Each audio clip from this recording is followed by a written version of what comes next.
안녕하세요. 네, 저희 시간이 돼가지고 청년 예배를 시작하려고 합니다.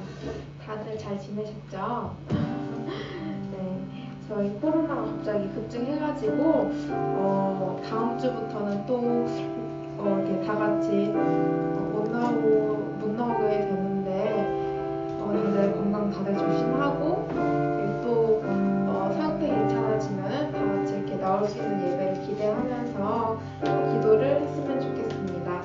저희 예배 드리기 전에 기도하고 예배 시작하겠습니다.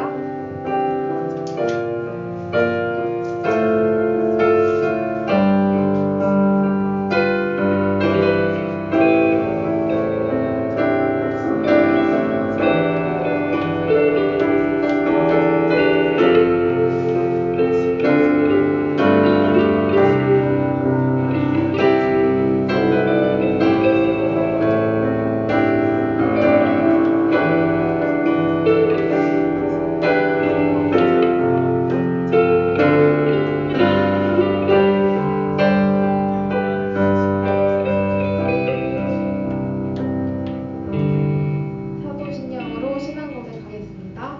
나는 전능하신 아버지 하나님 천지 창조주를 믿습니다.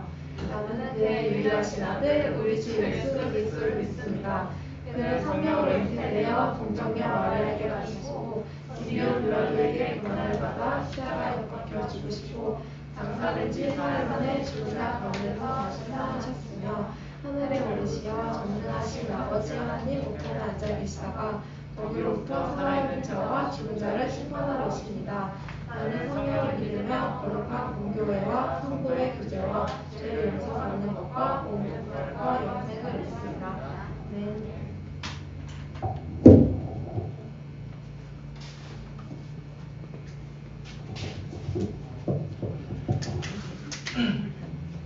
우리 이 시간 찬양하실 텐데 코로나 때문에 또 다음 주부터는 함께 얼굴을 보고 예배를 할 수가 없잖아요. 그래서 빨리 끝나기를 마음에 다들 기도 많이 하시면 좋을 것 같습니다. 메마른 우리 마음이라는 찬양하겠습니다.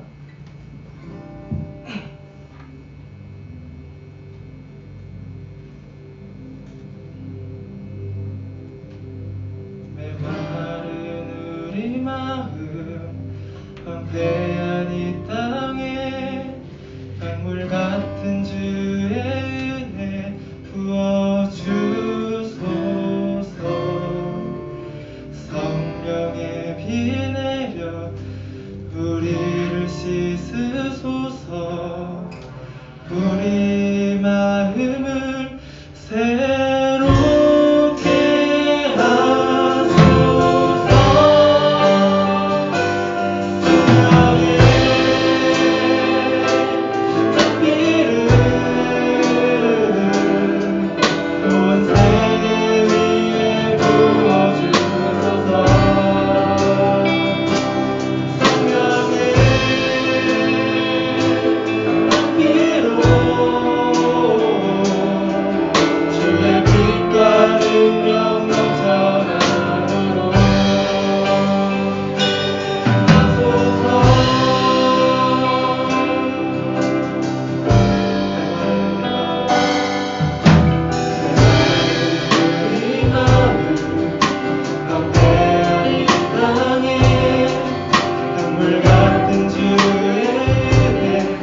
우리 이 시간 주님께 감사드리며 이 노래 이 찬양 부르도록 하겠습니다.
우리 이 시간 부르실 찬양은 은혜라는 곡인데 우리 가사를 정말 깊이 묵상하면서 정말 모든 것이 은혜였음을 고백하는 그런 시간 됐으면 좋겠습니다.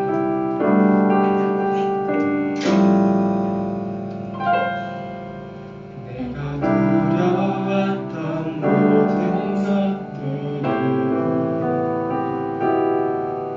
내가 지나왔던 모든 시간이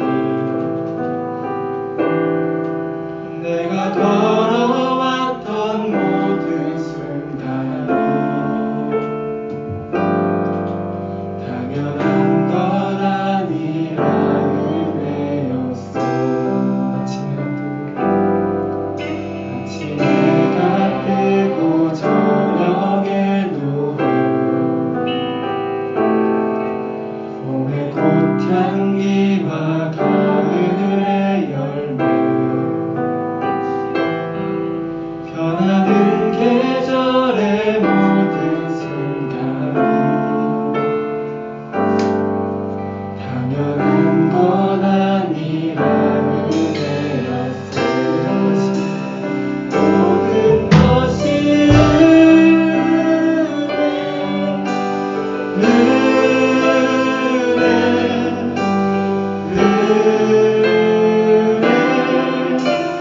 한없는 은혜 내 삶에 당연한 건 하나도 없었던 것을 모든 것이 은혜였소.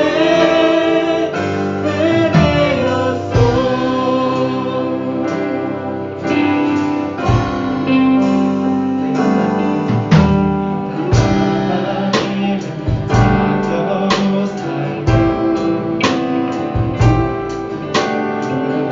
이 시절로 지금까지 숨을 쉬며 살며 꿈을 꾸는 삶 당연한 건 아니라 은혜였어. 하나님의 자녀로 하나님의 자녀로 살고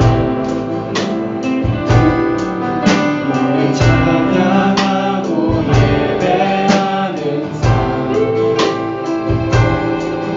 복음을 전할 수 있는 축복이 당연한 건 아니라 은혜였소. 모든 것이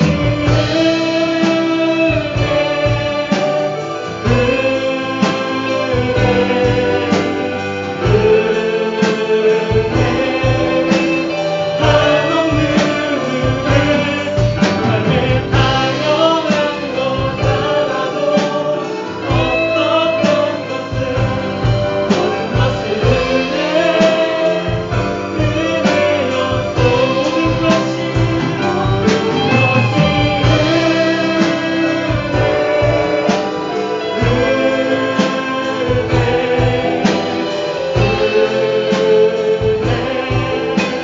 한없는 은혜 삶에 당연한 것 하나도 없었던 것을 모든 것이 모든 것이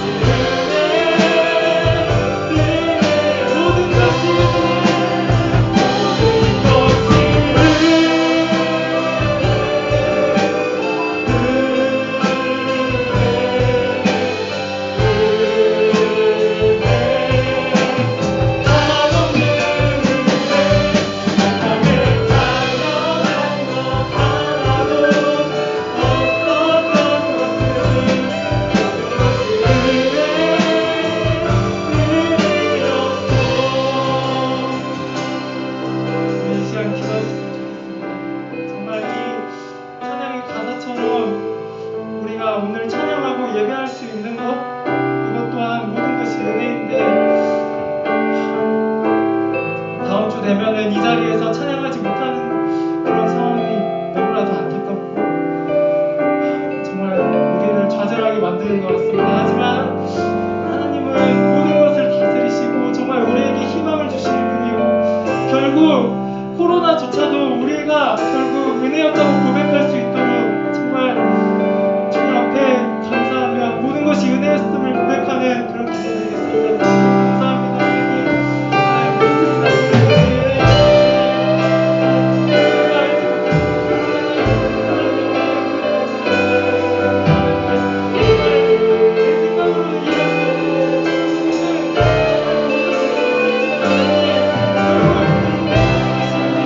하나님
있습니다.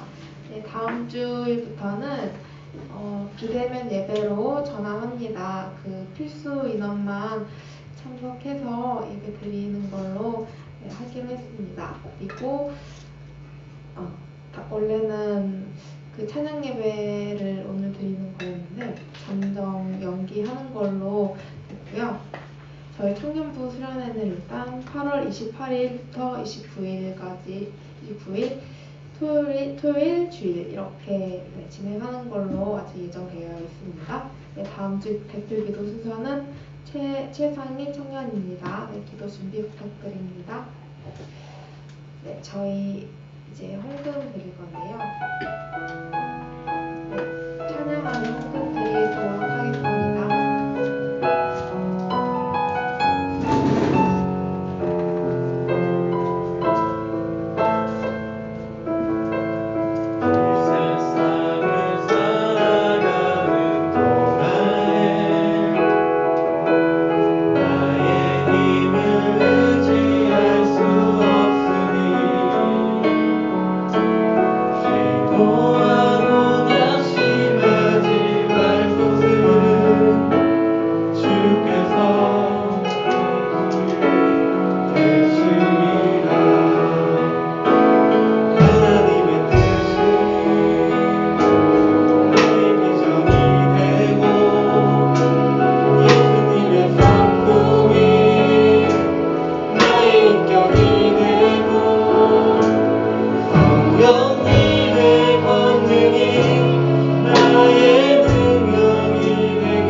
기도하겠습니다.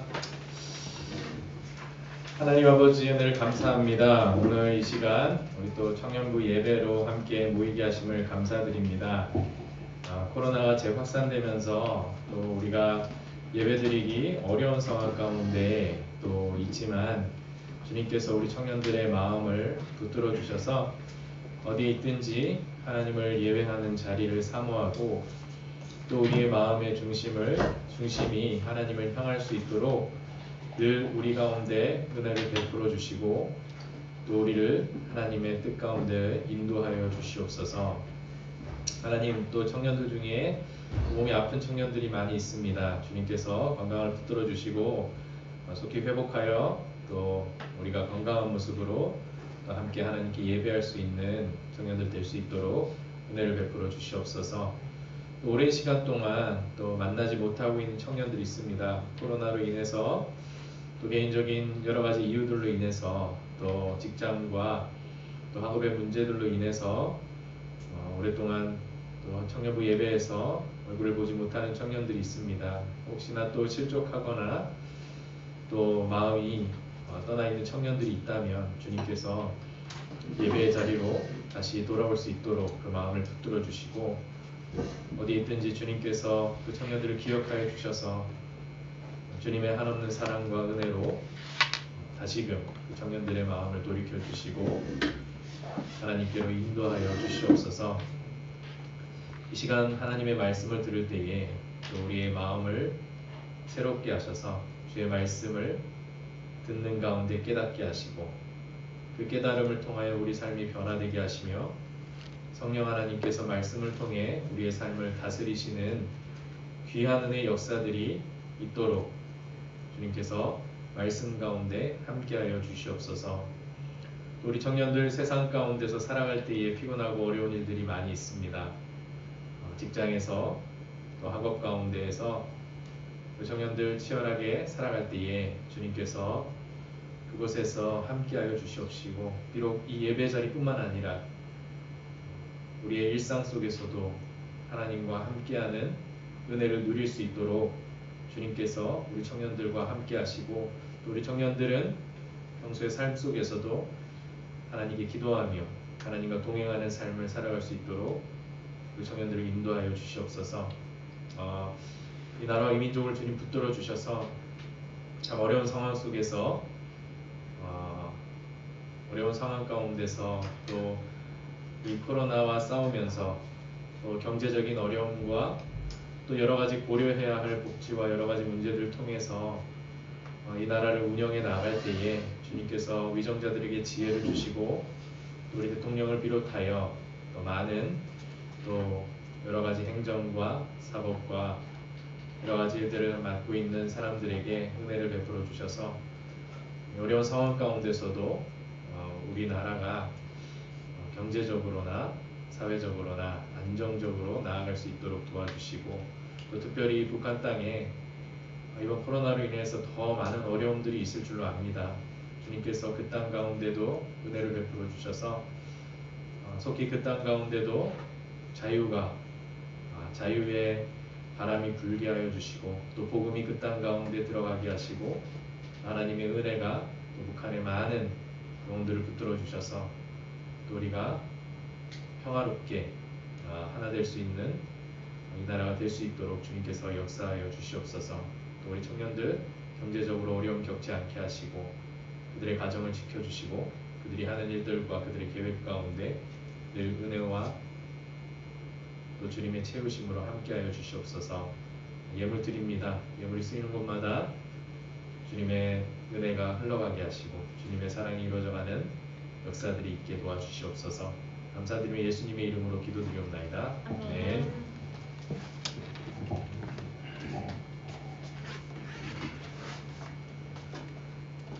네, 저희 오늘 성경 말씀은 로마서 3장 19절부터 26절 말씀입니다. 로마서는 신약 성경에 있고 242페이지, 243페이지 찾으셨나요? 네, 그러면 먼저 저부터 읽겠습니다. 우리가 알거니와 무릇 율법이 말하는 바는 율법 아래에 있는 자들에게 말하는 것이니 이는 모든 입을 막고 온 세상으로 하나님의 심판 아래에 있게 하려 함이라. 그러므로 율법의 행위로 그의 앞에 의롭다 하심을 얻을 육체가 없나니 율법으로는 죄를 깨달음이니 이제는 율법 외에 하나님의 한 의가 나타났으니 율법과 선지자들에게 증거를 받은 것이라. 곧 예수 그리스도를 믿음으로 말미암아 모든 믿는 자에게 미치는 하나님의 의니 차별이 없느니라. 모든 사람이 죄를 범하였음에 하나님의 영광에 이르지 못하더니 그리스도 예수 안에 있는 성령으로 말미암아 하나님의 은혜로 값없이 의롭다 하심을 얻은 자 되었느니라. 이 예수를 하나님이 그의 피로써 믿음으로 말미암는 화목 제물로 세우셨으니 이는 하나님께서 길이 참으시는 중에 전에 지은 죄를 간과하심으로 자기의 의로우심을 나타내려 하심이니 곧 이때에 자기의 의로우심을 나타내사 자기도 의로우시며 또한 예수 믿는 자를 의롭다 하려 하심이라. 아멘. 새로운 구원의 시대라는 말씀으로 목사님의 설교 말씀이 있겠습니다.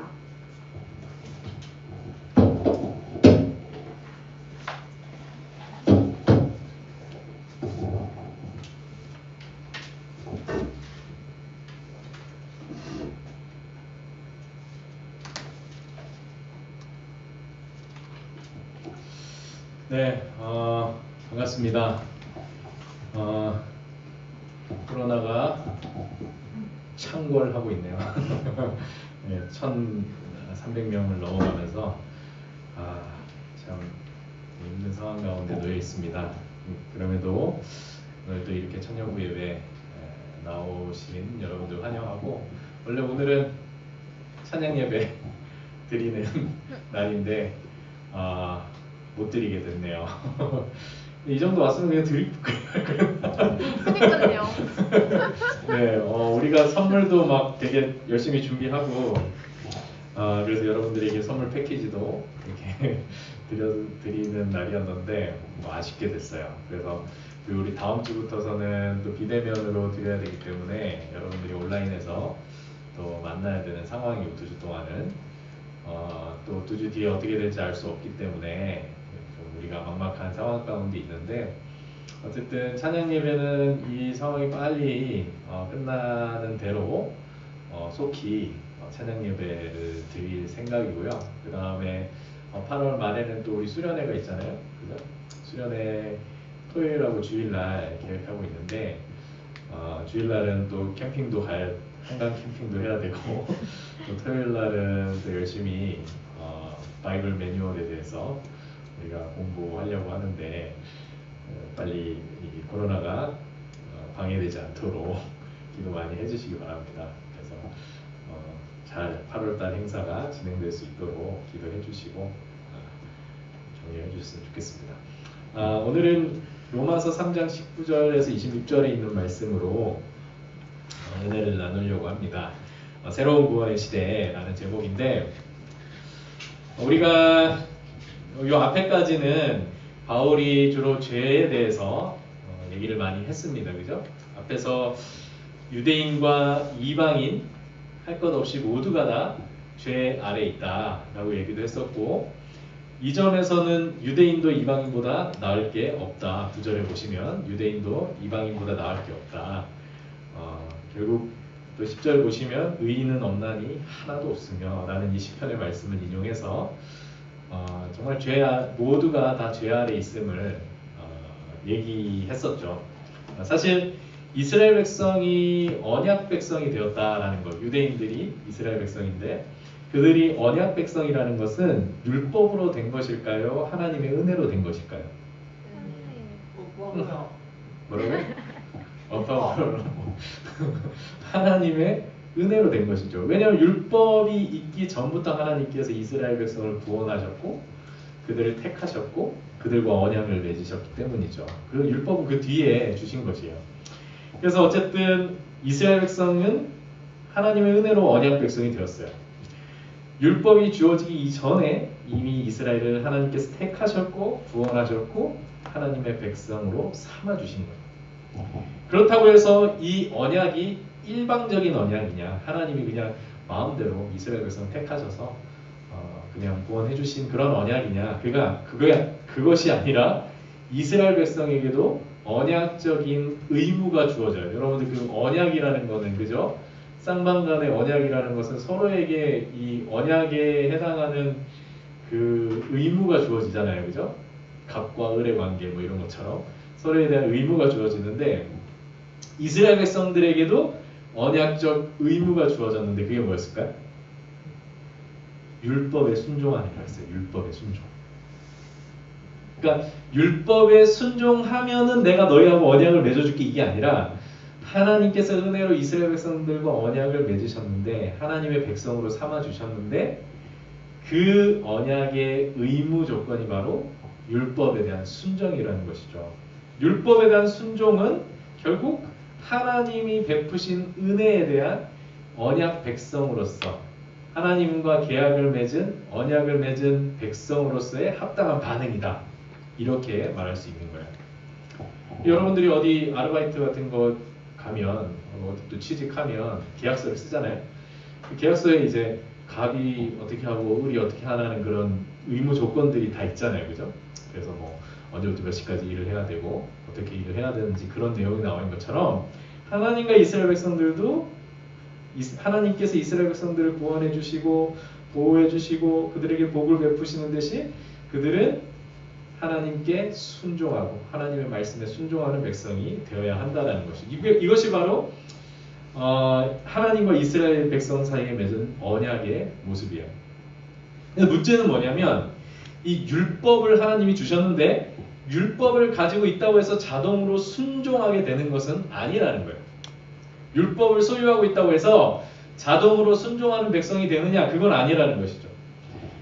이것이 바로 이스라엘의 불운한 역사가 우리에게 보여주는 현실이에요. 이스라엘 백성에게 율법이 있었지만 정작 율법에 순종하는 것에는 이스라엘은 실패하고 말았죠. 그러니까 율법을 가지고 있다고 해서 자동으로 순종하는 백성이 되는 건 아니라는 거예요. 그 결과 예루살렘 성전도 파괴되고 온 백성이 이방의 포로로 잡혀가서 고생하게 되는 그런 일들이 이스라엘의 역사 가운데 일어났었죠. 이스라엘 백성이 하나님을 배신하고 우상을 섬기고 온갖 죄악을 저지르고 그로 인해서 언약을 지키지 않았기 때문에 그로 인해서 하나님이 이스라엘 백성들에게 이스라엘 백성들이 고통을 겪게 하시고 이방의 포로가 되게 하시는 그런 일들이 있었던 겁니다. 수십 년 동안 이스라엘 백성들이 고초를 당했죠. 이러한 이스라엘의 현실은 뭘 보여주냐면 율법의 한계를 보여주는 거예요. 율법의 한계. 율법의 한계가 뭐라고요? 율법이 우리를 순종하게 만들어주지 못한다는 거예요. 율법의 기능은 뭘까요? 오늘 20절에 나와 있는 것처럼 율법의 기능은 죄를 깨닫게 해주는 거예요. 죄를 깨닫게 해주는 거예요. 이게 흔한 말로 율법의 기능을 가장 잘 보여주는 것 중에 하나가 요즘 이제 비 많이 내리니까 위험수위 있잖아요. 저기 댐에 가면 위험수위라는 게 있어요. 그죠? 이 위험수위가 율법이에요. 그 위험수위는 뭐예요? 물이 이만큼 찼으면 이제 위험하다라는 걸 알려주는 거죠. 위험수위가 찼다라는 거. 그래서 댐을 뭐 문을 몇 개를 열어야 된다 이런 걸 알려주는 게 위험수위예요. 근데 위험수위가 있다라고 해서 수해가 안 납니까? 그죠? 이게 위험수위를 보고 사람들이 뭐 댐 문을 열고 이렇게 조정을 해줘야 되는 거잖아요. 위험수위 자체가 수해를 막아주는 건 아니에요. 마찬가지로 율법은 우리의 죄에 대해서 정죄하고 그것이 죄라는 걸 말해주는 대신 우리가 죄를 안 짓게 만들어주는 건 아니라는 거죠. 이해가 되세요? 자, 그래서 율법은 하나님의 심판 앞에서 우리가 아무런 변명도 할 수 없게 만들어요. 만약에 유대인들이 율법을 몰랐다면, 율법을 가지고 있지 않았다면 하나님의 심판 앞에서 뭐라고 변명할 수 있어요? 우린 몰랐습니다. 그게 하나님의 법인지 하나님의 뜻인지 몰랐습니다라고 변명할 수 있지만 율법을 알고도 불순종했기 때문에 변명할 수 없다는 거예요. 그래서 19절에서 율법 아래 있는 자들에게 말하니 모든 입을 막고 온 세상으로 하나님의 심판 아래 있게 하려 합니다. 모든 입을 막는 거예요. 변명할 수가 없는 거죠. 자, 하지만 유대인들이 불순종에 대한 심판으로 성전도 빼앗기고 이방의 포로로 끌려갔다고 해서 하나님과 맺은 언약이 파기됐을까요? 하나님과의 언약이 취소됐을까요? 그러지 않다라는 거예요. 하나님의 언약은 여전히 유효하다라는 것이죠. 하나님께서 이스라엘과 맺으신 언약은 여전히 유효한 거예요. 이 사실은 구약 성경에 보면 유대인들이 긴 포로 생활을 끝마치고 다시 예루살렘으로 돌아오게 되는데 바벨론에 의해서 파괴됐던 그 예루살렘으로 돌아와서 다시 예루살렘 성전을 짓는 그 모습, 예루살렘 성전을 짓는 그 모습을 통해 확인하게 돼요. 하나님께서 이스라엘과 맺은 언약을 기억하셔서 포로된 백성들을 돌아오게 하셨고 예루살렘을 회복시키셨고 거기에 성전을 재건할 수 있는 일들을 하나님께서 이루어 주신 것이죠. 이스라엘의 역사 속에서. 뭐 이 이스라엘의 역사에 대해서 잘 모르시면은 수련회 때 바이블 매뉴얼 때 이스라엘 역사를 한번 훑어볼 텐데 어쨌든 그런 일들이 있었다라는 거예요. 이 회복 하나님께서 유대인들 가운데 이루신 이 회복에 대해서 이사야 선지자도 많은 예언을 했었거든요. 그래서 이사야 선지자는 이스라엘이 바벨론으로 끌려가기 전부터 이미 하나님께서 이스라엘을 회복시키실 것에 대해서 이렇게 예언을 했는데 이사야서 35장 10절을 한번 찾아보실까요? 이사야서 35장 10절이 어디 있냐면 구약 성경에 있어요.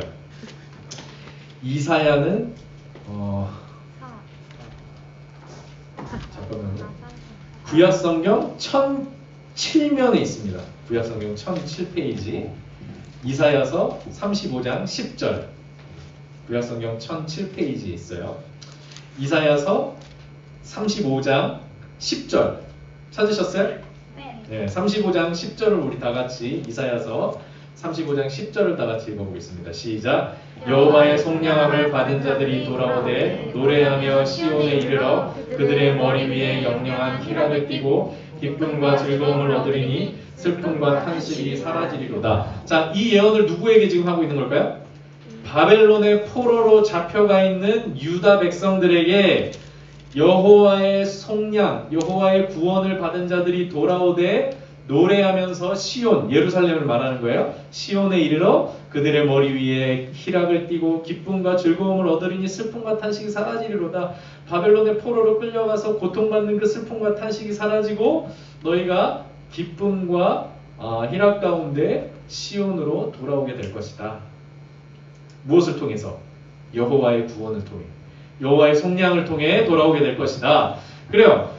유대인들이 다시 율법에 순종하게 되어서 이스라엘 백성들이 돌아오게 되는 것이 아니라 여호와의 속량, 여호와의 구원, 여호와의 은혜를 통해 너희가 다시 시온으로 돌아오게 될 것이다. 예루살렘으로 돌아오게 될 것이다. 너희가 회복될 것이다. 라는 말씀을 지금 이사야 선지자가 예언하고 있는 거예요. 자, 이스라엘은 불순종했지만 하나님은 언약을 포기하지 않으셨다는 거죠. 다만 이스라엘의 역사를 통해서, 이스라엘의 이런 불운한 역사를 통해서 옛 언약의 한계가 드러났다라는 거예요. 옛 언약의 한계. 이전에 하나님께서 이스라엘과 맺은 이 언약의 한계가 드러났다. 이 언약을 통해 이스라엘 백성이 거룩한 백성이 되어서 이방의 빛이 되기는커녕 불순종하여서 이방의 포로, 바벨론의 포로가 되고 말았던 거예요. 물론 이 옛 언약의 한계가 하나님의 한계를 뜻하는 것은 아니다. 왜? 하나님은 끝까지 언약에 신실하셨기 때문이에요. 언약을 어긴 것은 누구예요? 이스라엘 백성들, 유다 백성들이었어요. 하나님은 끝까지 언약에 신실하셨어요. 뭘 말하냐면은 언약에 신실하셨다라는 것은 언약을 성실히 지키고 언약을 잘 행하는 자들에게 축복하시는 것도 하나님의 신실하심이지만 그 언약을 무시하고 마음대로 어기는 자를 벌하시는 것도 하나님의 신실하심인 거예요. 그죠? 언약을 잘 못 지키는 사람을 계속 놔두고 그냥 내버려 둔다면 그것은 언약에 대한 신실함이라고 볼 수 없겠죠. 그래서 언약을 어긴 이스라엘 백성들을 심판하신 것도 하나님의 신실하심을 보여주는 사건이었다. 그런데 바울은 오늘 본문에서 하나님께서 옛 언약의 한계를 넘어서는 새로운 구원의 시대를 시작하셨다라고 선언하고 있어요. 오늘 본문 3장, 로마서 3장 21절에서 22절 다 같이 한번 읽어보겠습니다. 시작. 이제는 율법 외에 하나님의 한 의가 나타났으니 율법과 선지자들에게 증거를 받은 것이라. 곧 예수 그리스도를 믿음으로 말미암아 모든 믿는 자에게 미치는 하나님의 의니 차별이 없느니라. 자, 우리가 보는 그 개역개정 성경에서는 21절 제일 앞에 이제는이라고 되어 있는데 그 앞에 그러나가 빠져 있어요. 그러나 이제는이에요.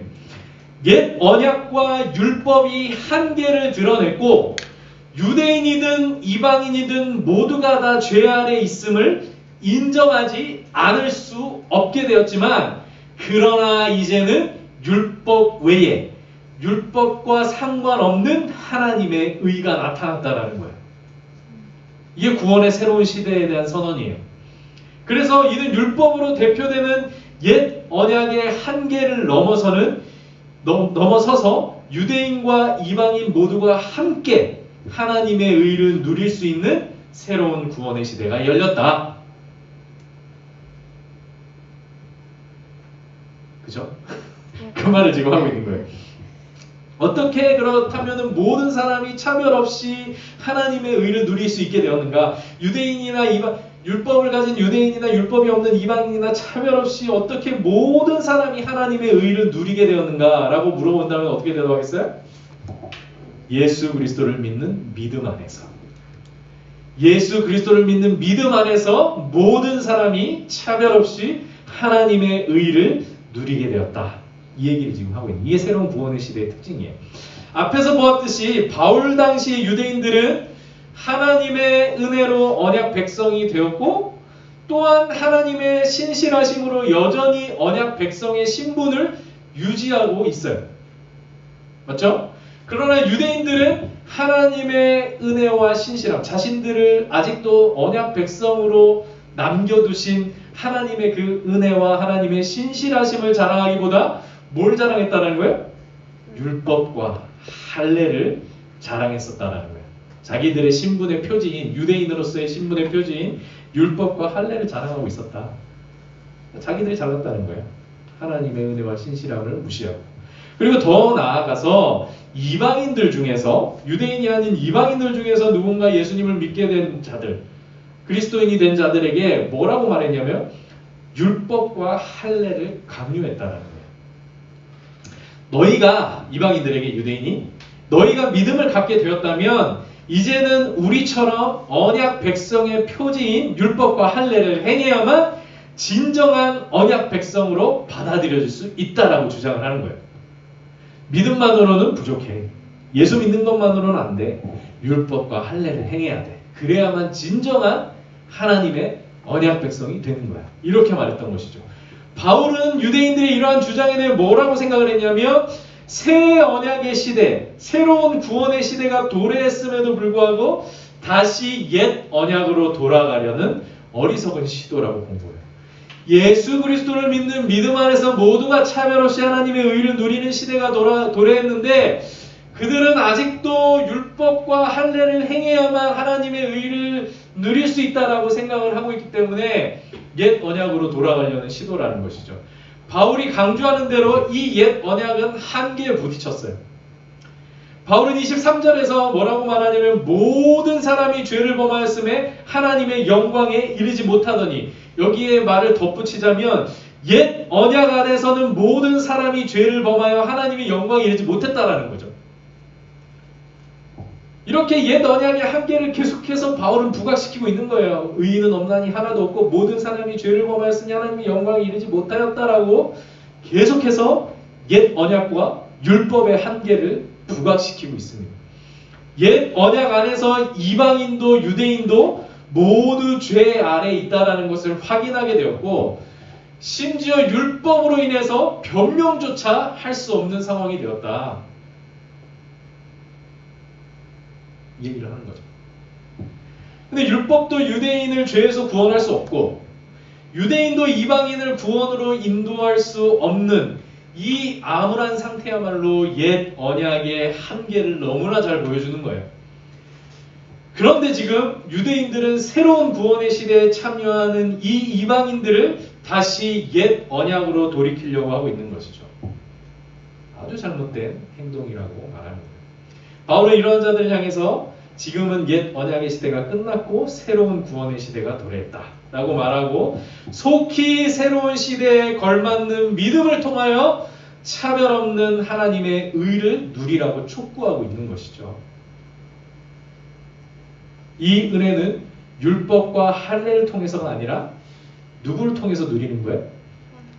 하나님께서 보내신 구원자 예수 그리스도를 통해서 누리는 은혜라는 것이죠. 새로운 구원의 시대가 하나님께서 보내신 새로운 메시아 즉 예수 그리스도를 통해서 시작된 것입니다. 이에 대하여 바울은 21절에서 뭐라고 말하고 있어요? 율법과 선지자들에게 증거를 받는 이 새로운 시대 하나님이 보내신 메시아이신 예수 그리스도를 통해서 시작된 이 새로운 시대 구원의 시대는 율법과 선지자들에게 증거를 받은 것이다. 율법과 선지자는 구약을 말하는 거예요. 그러니까 이 일은 즉흥적으로 일어난 일이 아니라 하나님께서 이미 구약 시대 때부터 옛 언약의 시대 때부터 계획하셨고 예언하신 일이 예수 그리스도의 십자가 사건을 통하여 이루어진 것이다라고 지금 말하고 있는 것이거든요. 바울은 이 십자가 사건에 대해서 뭐라고 얘기하냐면 25절 우리 로마서 3장 25절을 다 같이 읽어보겠습니다. 시작. 이 예수를 하나님이 그의 피로써 믿음으로 말미암는 화목제물로 세우셨으니 이는 하나님께서 길이 참으시는 중에 전에 지은 죄를 간구하심으로 자기의 의로우심을 나타내려 하심이니 무슨 말인지 모르겠죠.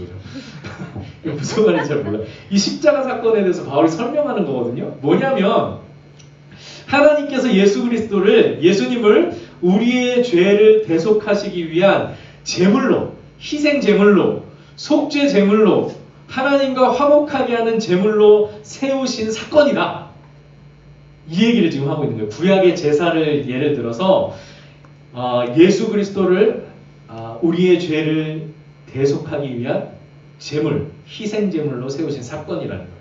하나님은 이 사건을 통하여서 하나님의 의를 나타내셨다라고 말하는 것인데 또 덧붙여진 말이 뭐냐면 하나님께서 길이 참으시는 중에 전에 지은 죄를 간구하심으로 하나님의 의로우심을 나타내셨대요. 이건 또 무슨 말이에요? 우리가 전에 많은 죄를 지었는데 하나님이 그거를 그냥 없는 걸로 해주셨다는 얘기일까요? 그 예수님을 이제 십자가에 못 박혀 죽으셨으니까 너희는 전에 지은 죄를 내가 그냥 다 없는 걸로 해줄게. 이 말씀을 하시는 걸까요? 그럼 왜 간과하셨다라는 말을 했을까? 간과하셨다라는 건 뭐예요? 없이 해준다는 말이 아니잖아요. 간과해준다는 말은 유보해준다, 유예해준다라는 말이거든요. 내가 너 죄를 심판할 건데 이거 지금 심판하는 게 아니라 내가 잠깐 유예해줄게, 유보해줄게. 지금 얘기하는 거예요. 그죠? 여러분들이 저 빚을 지면 나중에 뭐 빚질 일이 없었으면 좋겠지만 나중에 빚을 지는데 도저히 이 빚을 갚을 수가 없는 상황이면은 뭘 유예 신청을 하는 거예요. 조금만 기다려달라고. 내가 지금은 갚을 수 없는 상황이니까 좀 유예해달라고. 이게 간과하신다라는 의미거든요. 자, 그러면 이 구절은 우리 개개인이 전에 지은 죄를 십자가 사건을 통해서 없이 해준다라는 말이 아니라 예수께서 이 땅에 오시기 전까지 모든 인류가 동일하게 지은 죄, 아까 계속해서 바울이 강조하는 거예요. 너희가 다 죄 아래 있었다고 말하잖아요. 모든 인류가 지은 죄에 대해서 그에 합당한 심판을 내리지 않으시고 예수님께서 오시기 전까지 유보해 주셨다, 유예해 주셨다라는 거예요. 무슨 말인지 아시겠어요? 이미 이스라엘은 멸망당하고 죽임당해야 아예 역사 속에서 사라졌어야 하는 민족이고 이방인들도 마찬가지죠. 이방인들도 얼마나 하나님 앞에 많은 죄를 지었겠어요. 그 이방인들은 율법도 없기 때문에 얼마나 많은 죄를 지었습니까? 그런데 그 모든 인류를 다 없애버리지 아니하시고 유예해 주신 거예요. 유보해 주신 거예요. 언제까지? 참아주신 거예요. 언제까지? 예수께서 다시 오실 때까지 그 죄를 간과하신 거예요. 이로 인해서 하나님의 의가 의심을 받는 상황까지 오게 된 거죠. 아니, 하나님은 의로우신 분이라는데 저 이방인들이 저렇게 악랄한 죄를 짓고 사는데도 가만히 놔두실까? 하나님은 정말 공의로운 분이실까? 심지어 이스라엘 백성 안에서도 얼마나 많이 율법을 범하는 자들이 저렇게도 많은데 하나님은 왜 저들을 심판하지 않으실까? 하나님의 의가 의심을 받는 상황에서 하나님께서 그 아들 예수 그리스도를 메시아로 보내주셔서 그분을 모든 인류의 죄를 대신할 화목제물로 세우셔서 십자가에 내어 주심으로써 하나님의 의가 충족되었다. 이해가요? 다시 하나님의 의가 의심을 받는 상황. 왜냐하면 계속해서 죄를 간과하시니까 하나님은 정말 공의로운 분이신가라는 의심을 받는 상황에서 예수님을 메시아로 보내서 그분을 모든 인류의 죄를 대신할 화목제물로 세우셔서 십자가의 죽으심으로 하나님의 의를 충족하게 하셨다는 거예요. 다시 말하면 마땅히 심판받아야 할 자들은 누구예요? 우리예요. 죄를 지은 우리인데 그 우리를 심판하시는으로서가 아니라 하나님의 아들이신 예수께서 그 심판을 대신 받으심으로 인해서 하나님의 의를 나타내신 거예요. 그러니까 예수님의 십자가를 바라볼 때에 저 심판은 우리가 받아야 하는 심판이지만 예수께서 대신 받으셨다. 이것을 통해서 하나님의 의를 나타내시고 충족하신 것이죠. 이로써 우리는 예수 그리스도의 죽음을 통하여 값없이 의롭다함을 받게 되는 거예요. 그러니까 우리 죄를 그냥 다 없이 하신 것이 아니라 우리 죄를 누구에게 전가시키신 거예요? 예수님께 전가시킴으로써 그 십자가를 통해서 내 개인의 죄뿐만 아니라 인류의 모든 죄를 단번에 심판하시고 하나님의 공의를 나타내신 거예요.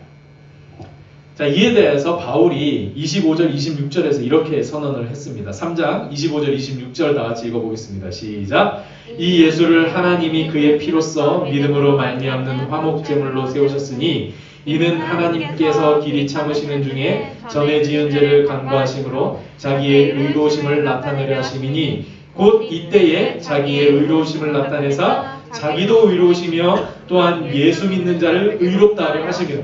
자, 십자가 사건을 통해서 하나님도 의로우시며 또 뭐라고요?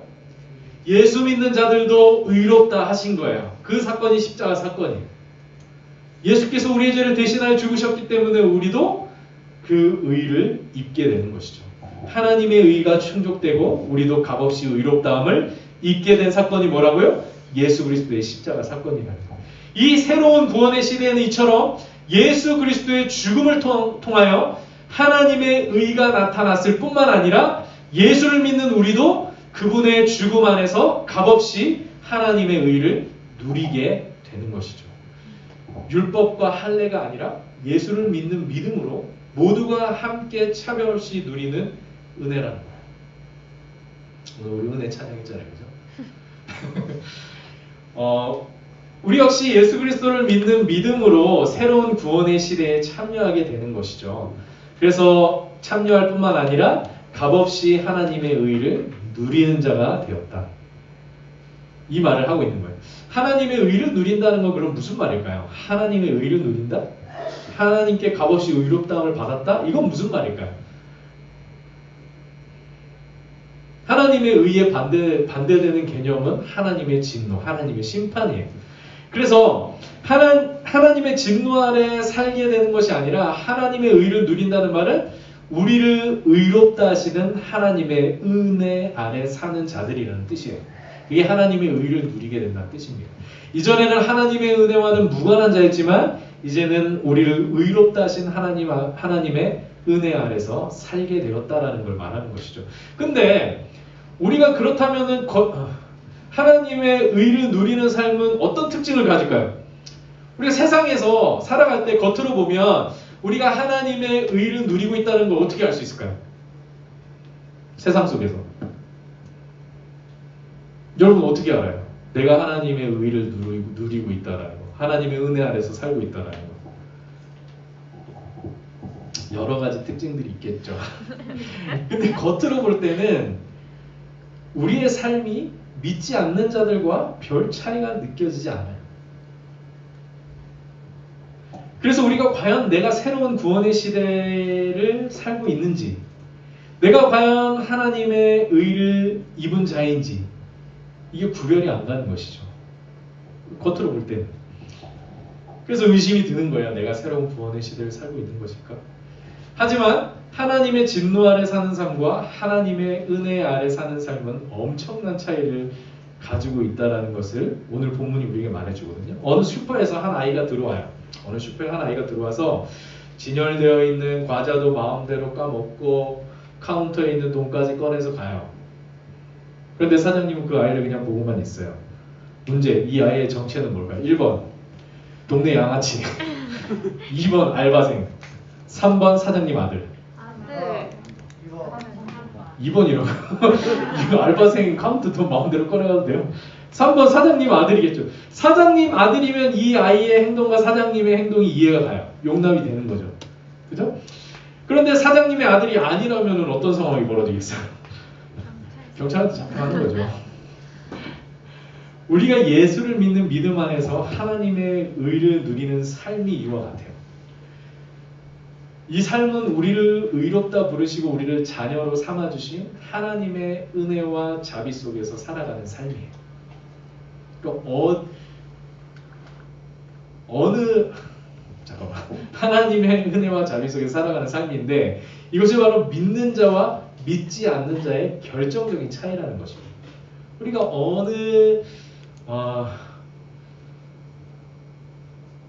믿음? 죄송해요. 자꾸 말을 만들려고 그러는데 안 만들어지네요. 어쨌든 우리는 믿지 않는 사람들과 마찬가지로 아까도 말했듯이 겉으로 보기에는 별 차이가 없어요. 각자의 한계와 연약함 속에서 살아가고 있습니다.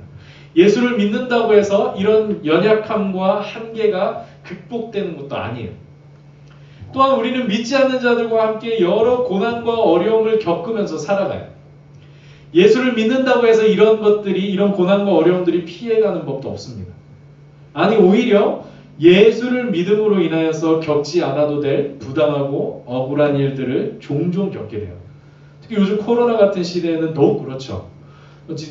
회사 다니는 친구들 얘기 들어보면은 지침 내려오면은 바로 종교 활동부터 그만다고 하는데 이런 어떤 부당하고 억울한 일들을 겪게 되는 거예요. 요즘 같은 코로나 시국은 더욱 그래요. 하지만 우리는 믿음으로 의롭다함을 받고 하나님의 자녀된 자들로서 하나님의 한없는 은혜와 자비 아래서 살아가고 있다라는 거예요. 반면에 믿지 않는 자들은 하나님과 무관한 상태에서 오로지 홀로 모든 것을 감당하며 책임져야 하는 삶을 살게 되는 거죠. 이 차이라는 거예요. 겉으로 보기에는 똑같은 삶이지만 우리의 삶을 다스리고 있는 것이 무엇이냐는 거예요. 우리의 삶을 지배하고 있는 것이 무엇이냐는 것이죠.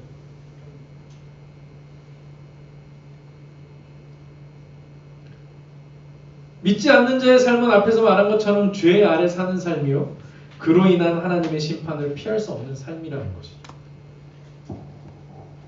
하나님은 우리를 예수를 믿음으로 하나님의 의를 누리는 이 새로운 구원의 시대로 부르셔서 하나님의 은혜가 지배하는 삶으로 우리를 초청하시는 것이죠. 비록 여전히 연약하고 한계가 있고 많은 어려움과 고난을 겪으며 살지만 우리를 의롭다 부르시고 자녀로 삼아주신 하나님의 은혜가 지배하는 삶, 그 삶으로 우리를 부르셨다는 거예요. 우리는 그 안에서 살아가고 있다는 것이죠.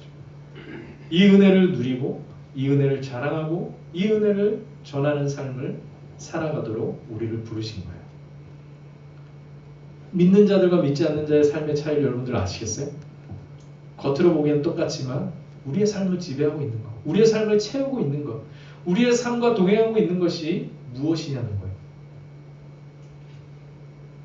우리를 의롭다 부르시고 우리를 자녀 삼아 주셔서 한없는 하나님의 은혜로 우리를 인도하시는 그 삶으로 부르심받은 청년들이심을 기억하는 오늘 말씀이 되시기 바라겠습니다. 다 같이 찬양하도록 하겠습니다.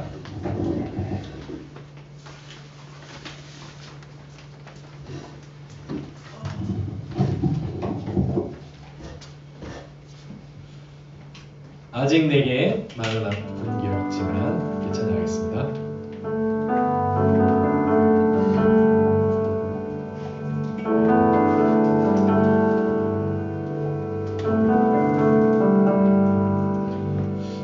아직 내게 많은 아픈 기억이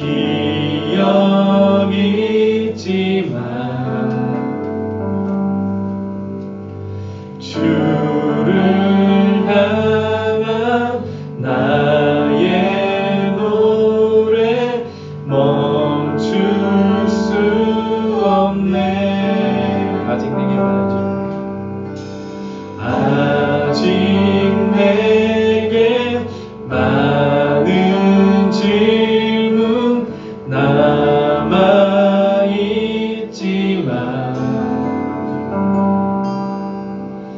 주가 주신 나의 믿음 흔들림 없네. 끝까지 주를 위해 살리, 끝까지 주를 위해 살리, 끝까지 주를 위해 살리,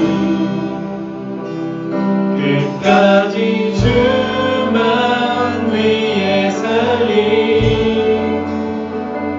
끝까지 주만 위해 살리, 끝까지 주를 따라가리, 끝까지 주를 따라가리,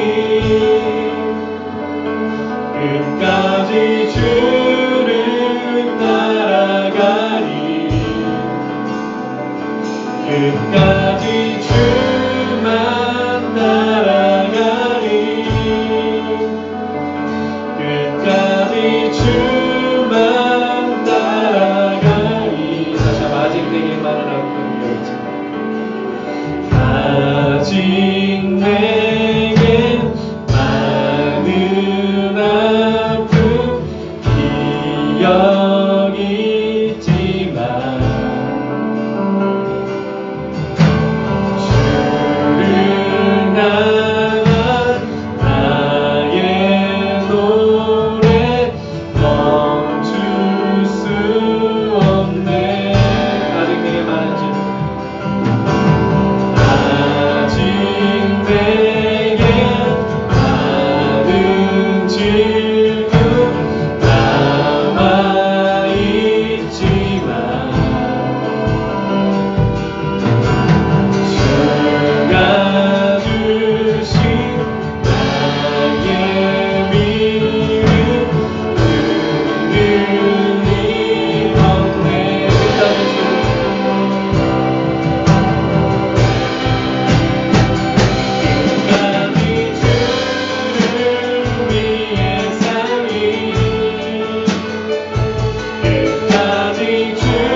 주를 따라가니 끝까지 주만 따라가니 끝까지 주만 따라가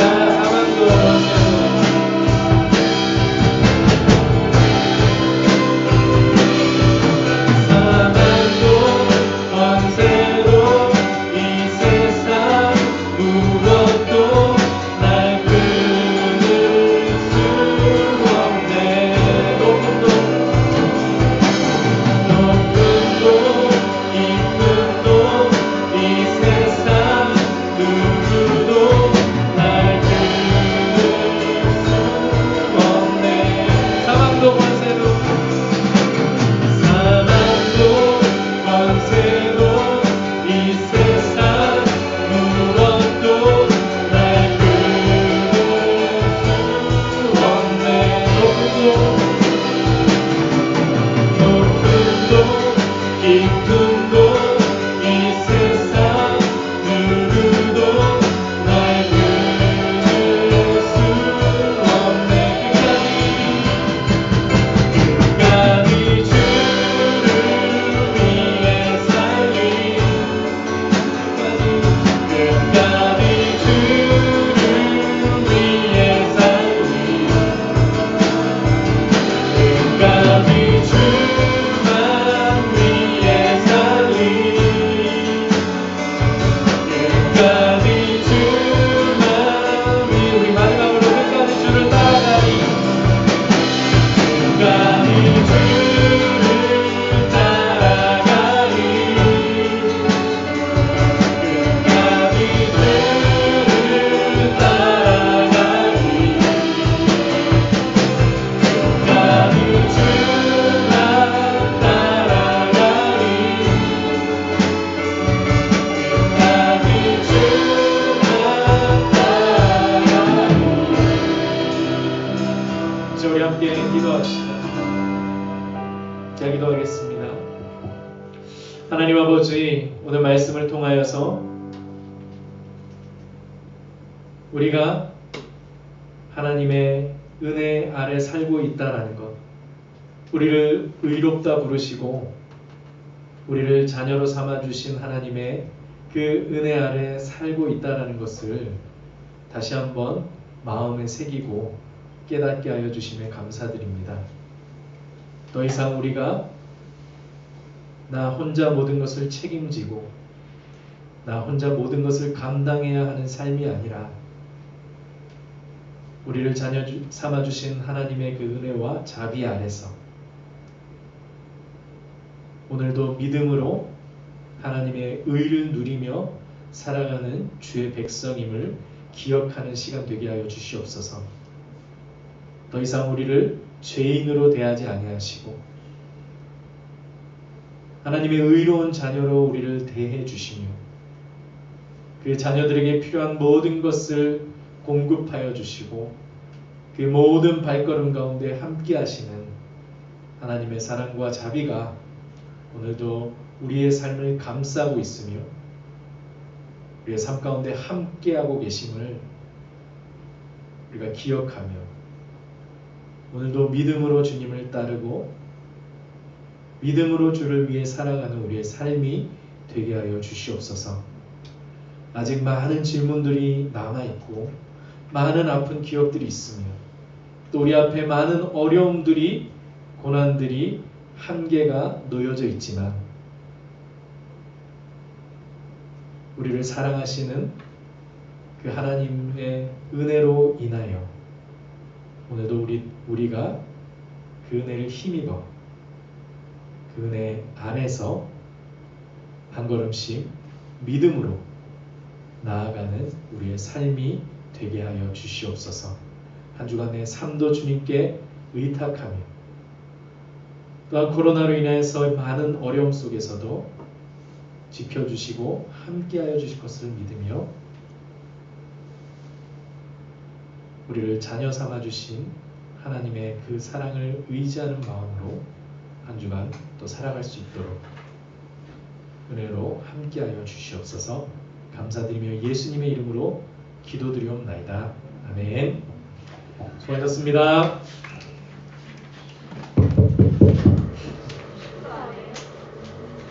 뭐 아무것도 안 나오네요.